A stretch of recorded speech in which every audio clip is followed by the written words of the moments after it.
Salut YouTube, j'espère que vous allez bien. Aujourd'hui je vous retrouve dans une nouvelle vidéo qui va être une vidéo bilan lecture, donc bilan du mois, de tout ce que j'ai pu lire dans le mois. Je vais vous donner dans cette vidéo mes avis sur les livres que j'ai lus et croyez-moi j'en ai lu plutôt pas mal. Et pour éviter que cette vidéo ne dure une éternité, on va commencer tout de suite.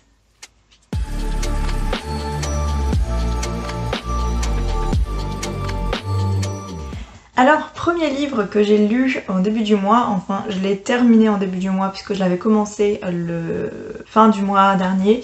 Il s'agit du tome 2 de The Mortal Instrument, donc La Cité des Cendres, écrit par Cassandra Clare aux éditions Pocket Jeunesse. Alors ce tome 2, c'est une relecture déjà, tout comme le premier tome, j'ai fait une relecture des deux premiers tomes de The Mortal Instrument parce que je me suis acheté fin d'année dernière le troisième tome et je me souvenais plus du tout de ce qui se passait dans les deux premiers tomes, donc je me suis dit qu'une relecture s'imposait. Pour éviter de vous spoil au cas où, si vous ne connaissez pas encore cette histoire ou que vous n'avez pas encore lu les livres ou je ne sais quoi, bref, foncez-y parce que c'est super bien. Mais pour ne pas vous spoiler, je vais lire le résumé du premier tome. Clary n'en croit pas ses yeux. Elle vient de voir le plus beau garçon de la soirée commettre un meurtre. Et, détail terrifiant, le corps de la victime a disparu d'un seul coup. Mais le pire reste à venir. Sa mère a été kidnappée par d'étranges créatures et l'appartement complètement dévasté. Sans le savoir, Clary a pénétré dans une guerre invisible entre d'antiques forces démoniaques et la société secrète déjà sœurs d'ombre. Une guerre dans laquelle elle a un rôle fatal à jouer. Donc voilà, en gros, le résumé du tome 1. Évidemment, le tome 2 est la suite, du coup, logique de cette histoire. Et je dois dire que j'étais très heureuse de retrouver ces personnages que j'aime tant. Et j'ai trouvé que dans ce tome-là, il était vraiment très intéressant. Enfin, j'ai trouvé qu'il y avait énormément d'action, qu'il y avait plein de choses qui se passaient, des choses intéressantes, qu'on en découvrait beaucoup plus sur l'univers, sur les personnages et plein de choses. Et puis franchement j'ai juste adoré, re-adoré de toute façon puisque je l'avais déjà beaucoup aimé la première fois que je l'avais lu, alors la deuxième c'est juste un plaisir. Je pense sincèrement que c'est une saga que je vais lire et relire encore et encore jusqu'à temps de m'en lasser, mais si c'est comme les Harry Potter, je ne m'en lasserai jamais. Donc voilà un petit peu mon avis. C'est compliqué de vous donner un avis sans trop donner d'informations sur l'histoire, sur ce qui se déroule dans ce tome-ci. Mais en tout cas, ce qui est sûr, c'est que le mois prochain, je m'empresse de lire le troisième tome, et je pense que je vais m'empresser de lire tous les tomes à la suite aussi également. Parce que c'est un univers qui est vraiment bien construit, qui est vraiment bien mis en avant. En tout cas, hâte de lire la suite. Ensuite, j'ai lu les 3 livres que je vous ai présentés dans le Biblio Haul de la semaine dernière. Alors évidemment, je ne les ai pas lus tous en une semaine, mais sur 3. J'ai tout d'abord commencé par celui qui m'attirait le moins. Il s'agit du livre Les Petites Reines, écrit par Clémentine Beauvais aux éditions Sarbacane. Alors étonnamment, je pensais que ce livre, je n'allais pas l'apprécier à sa juste valeur, puisque comme je vous l'ai dit, passer devant un coup de cœur c'est très compliqué. En plus de ça, l'histoire elle-même ne m'avait pas plus attiré que ça au premier abord. En tout cas, je l'ai pris parce que tout le monde parlait de Clémentine Beauvais et que je me devais de savoir comment elle écrivait, en fait, tout simplement. Et déjà, dans le Biblio Haul, c'était le livre que j'avais commencé et je vous avais dit que c'était déjà pas mal comme histoire, c'était bien construit, c'était bien intéressant et mon avis n'a pas tellement changé et voire a évolué à force de le lire et d'arriver à la fin. Donc je vous lis rapidement le résumé qu'il y a à la 4e. On les a élus boudins de l'année sur Facebook. Mais Mireille Laplanche et ses boudinettes, Akima et Astrid, n'ont pas l'intention de se lamenter sur leur sort. Elles ont des mollets, des vélos et elles comptent bien rallier Bourg-en-Bresse à Paris pour s'incruster à l'Elysée. Place aux Petites Reines. Alors vraiment, c'est le genre de résumé qui m'attire pas. Moi je suis plus dans l'univers de la magie, du fantastique et tout ça, et c'est vrai que c'est beaucoup plus calme, on est vraiment dans la vie actuelle, et sans magie, sans toutes ces choses que moi j'adore. J'ai voulu tenter parce que vraiment c'est pas un univers que j'apprécie en temps normal, mais alors faut croire que celui-ci a été une très bonne lecture. J'ai été extrêmement surprise par ce roman. Déjà, bon d'accord, je suis d'accord avec tout le monde pour dire que Clémentine Beauvais écrit extrêmement bien, raconte les histoires extrêmement bien aussi.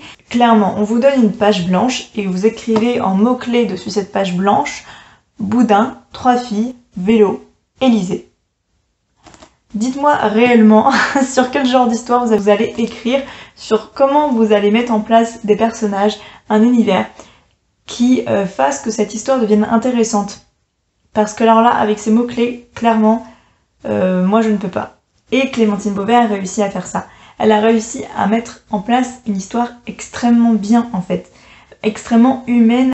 C'est une histoire qui est très très sympathique à lire et vraiment beaucoup m'avaient dit de commencer par celui-ci de Clémentine Beauvais et de partir sur d'autres romans de cette même autrice après, et je pense que c'est ce que je vais faire.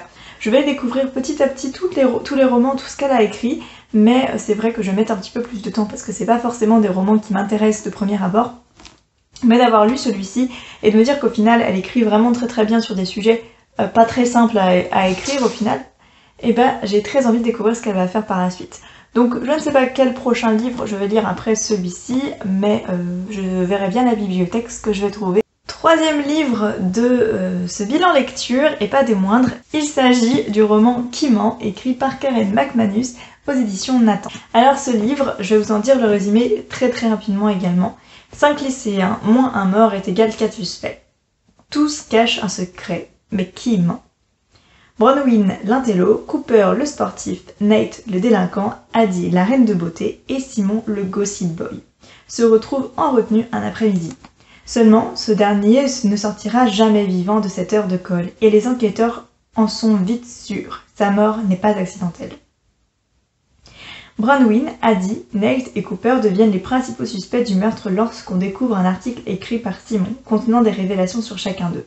Jusqu'où sont-ils prêts à aller pour protéger leurs secrets? Comme je vous l'avais dit dans le Biblio Haul, j'aime bien ce genre d'histoire un peu à la Pretty Little Liars, où vous avez une mort, des suspects, toutes des histoires qui s'entrechoquent et qu'à chaque fois on se dit mais c'est peut-être elle, mais c'est peut-être eux, et c'est peut-être lui. En fait on sait pas en fait ce qui va se passer. Et en fait tout est fait pour nous mener à une fausse piste. Et j'ai trouvé ça assez intelligent. Bien aimé la lecture évidemment, je l'ai lu assez rapidement parce qu'au final ça s'est lu hyper vite. J'ai beaucoup aimé cette histoire, pourquoi? Parce que les personnages sont tous différents et tous intéressants dans leur univers, que l'intrigue est bien amenée et bien ficelée surtout, et qu'on se pose des questions aussi sur tout ce qui se passe dans cette pièce. On se pose des questions sur qui est le coupable évidemment. Il y a eu un petit mais dans cette histoire, même si c'est pas grand chose en soi. Au milieu du livre, j'avais déjà découvert en fait qui était le suspect. Et donc du coup, quand je suis arrivée à la fin, où il y a évidemment la personne qui est le coupable en fait, qui est dit, et ben en fait ça m'a pas surpris et j'ai pas été étonnée de savoir qui c'était parce que je le savais déjà, enfin je l'avais déjà trouvé. Donc au final, ça a été un petit peu le point noir de l'histoire. Mais sinon le reste était super bien. Maintenant on va passer quatrième livre déjà, qui malgré mon envie inconditionnelle de le lire, n'a pas été aussi intéressant, intriguant, bref, aussi bien que je l'aurais imaginé en fait. Donc il s'agit du roman Le Point Sublime, écrit par Manicos aux éditions L'Ardeur. Je sais pas trop quoi en penser en fait de cette histoire. Je suis très mitigée. Déjà, il est très gros, mais il se lit assez vite en soi, les chapitres sont très courts, donc ça passe. L'auteur aussi écrit bien, donc forcément on le lit rapidement. Après j'ai pas trop accroché à l'histoire. On suit une jeune fille, Mina, qui va partir en fait chez sa grand-mère et qui sur le chemin pour y aller va penser à sa vie, va avoir des flashbacks en gros de sa jeunesse et tout ça. Et donc on va retracer sa vie. En fait, à chaque chapitre, on va retracer un peu sa vie, des événements qui sont parvenus. Le roman commence quand elle a à peu près 8-10 ans, il me semble, et on va la suivre à partir de là jusqu'à l'âge qu'elle a actuellement, donc il me semble 27, enfin entre 25 et 30 ans. Je suis un peu perdue parce qu'on est tellement passé par des âges différents et de tellement de personnages qu'au final je n'ai pas trop compris quand est-ce qu'on la suivait. Bref, on retrace sa vie. Ça, c'était intéressant de retracer sa vie, sa jeunesse, mais après j'ai trouvé qu'il manquait un peu de piquant dans ce roman. Je sais pas, il m'a pas tenu en haleine comme j'aurais imaginé.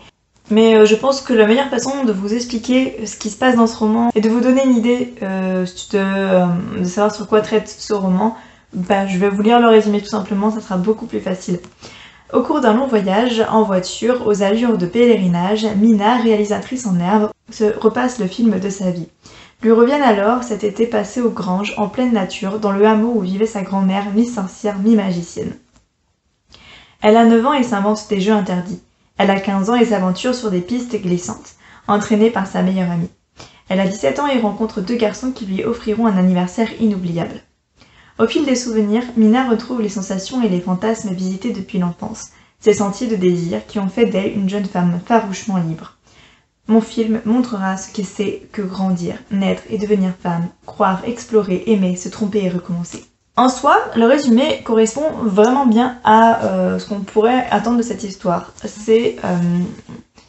C'est clairement ça, en fait. On va avoir des parties dans ce roman qui vont nous expliquer certaines parties de sa vie. Bien évidemment, elle va passer par l'âge où elle va découvrir son corps, où elle va découvrir les plaisirs aussi qu'elle peut avoir avec son corps, avec les autres aussi.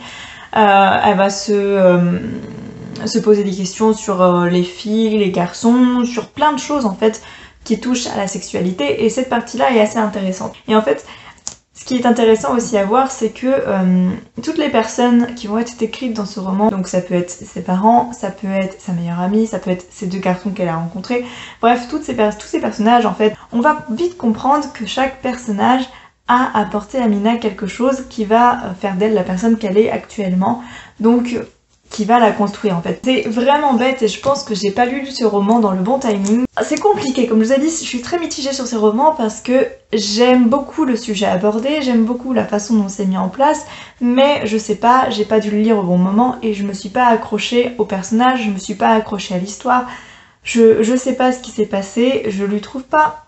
J'arrive pas à lui trouver un énorme défaut qui fait que c'est à cause de ça que j'ai détesté ce livre, même si je l'ai pas détesté, c'est juste que ça n'a pas été un coup de cœur du tout et ça n'a pas été une aussi bonne lecture que ça aurait dû être, donc du coup je suis vraiment déçue et je sais pas si c'est à cause de moi ou si c'est à cause du livre. Bref, je ne sais pas trop comment vous expliquer ce livre à part de vous dire que il est bien construit et peut-être que si vous le lisez vous allez l'adorer. Énormément de commentaires sur internet montrent à quel point ce roman est génial. Donc, je suppose que c'est juste que je l'ai pas lu dans le bon timing, que j'avais d'autres choses en tête à ce moment-là, et donc du coup j'ai pas réussi à me mettre dans l'histoire à fond, ce qui est possible, ce qui est tout à fait possible. Mais donc du coup, peut-être que vous aurez plus de chance que moi si vous lisez ce livre. En tout cas, ce qui est sûr, c'est que j'apprécie toujours autant les livres de l'édition Lardeur. De toute façon, je vais lire d'autres romans de cette édition. On arrive enfin à la fin de cette vidéo, enfin presque, puisque j'ai encore un livre à vous présenter pour ce bilan lecture du mois de mars du coup. C'est une lecture que j'ai pas finie puisque je l'ai commencé il y a 2 jours, donc forcément c'est compliqué de finir un livre en 2 jours. Pas impossible, mais compliqué quand on a autre chose de prévu et qu'on travaille, et surtout quand on a un rythme de lecture qui n'est pas extrêmement élevé. Donc je vais vous présenter tout de suite ma lecture en cours, qui est L'Anti-Magicien, écrit par Sébastien de Cassel, donc aux éditions Gallimard Jeunesse. Donc c'est le premier tome que je vous présente, et je vais vous lire tout de suite le résumé de ce premier tome. Kellen, 16 ans, est l'héritier d'une des grandes familles qui se disputent le trône de la cité. Il prépare son premier duel pour devenir mage, mais ses pouvoirs ont disparu. Il doit ruser ou tricher, quitte à risquer l'exil, voire pire. Ses seuls soutiens, 2 acolytes explosifs. Furia, la vagabonde imprévisible, et Rakis, un chat-cureuil féroce et acerbe. J'ai commencé ce livre il y a 2 jours, j'ai lu à peu près ça, je pense arriver très rapidement à la moitié si ce n'est pas ce soir, et j'aime beaucoup. Pour le moment, j'apprécie vraiment ce roman. Alors c'est à cause de mon copain que je lis ce roman et que je vais lire cette saga parce qu'il a craqué dessus, en fait il adore cet auteur et du coup il a craqué dessus quand il l'a vu en librairie. Et il m'a dit, il m'a tellement bien vendu cette histoire en fait quand il a lu, il arrêtait pas de me dire oh mon dieu mais c'est génial, mais c'est trop bien, mais ce personnage il est ouf, que forcément je me suis dit faut bien que je lui laisse une petite chance quand même. Et puis en plus il me donnait aussi envie, je dois l'avouer, depuis un certain temps, sauf que j'avais d'autres lectures en cours à passer en priorité, donc j'avais pas le temps. Et là, comme je suis à la fin du mois et que j'ai lu tous les livres que j'avais empruntés, je me suis dit que c'était l'occasion ou jamais de me lancer dans une histoire qui pourrait être fort sympathique. J'aime beaucoup ce que je lis et je suis vraiment transportée dans l'histoire, même si j'ai des moments de vagabondage, on va dire, d'esprit, parce que je pense à d'autres trucs, mais j'arrive vraiment bien à me remettre dans l'histoire, l'écriture est fluide. Mais en tout cas j'aime beaucoup, j'en suis même pas à la moitié, mais déjà ça va être une saga que je vais continuer parce que j'aime déjà énormément le premier tome, donc c'est sûr que le second je vais l'adorer aussi et que les autres je vais les adorer aussi. En tout cas voilà, c'en est fini pour ce bilan lecture du mois de mars. J'espère que cette vidéo vous a plu et qu'elle n'est pas trop longue. En tout cas, si vous avez lu un livre que je vous ai présenté ou que vous avez envie de lire un livre que je vous ai présenté, n'hésitez pas à me laisser un petit commentaire, ça me fait toujours plaisir. Je vous dis à dimanche prochain pour une nouvelle vidéo. Bye!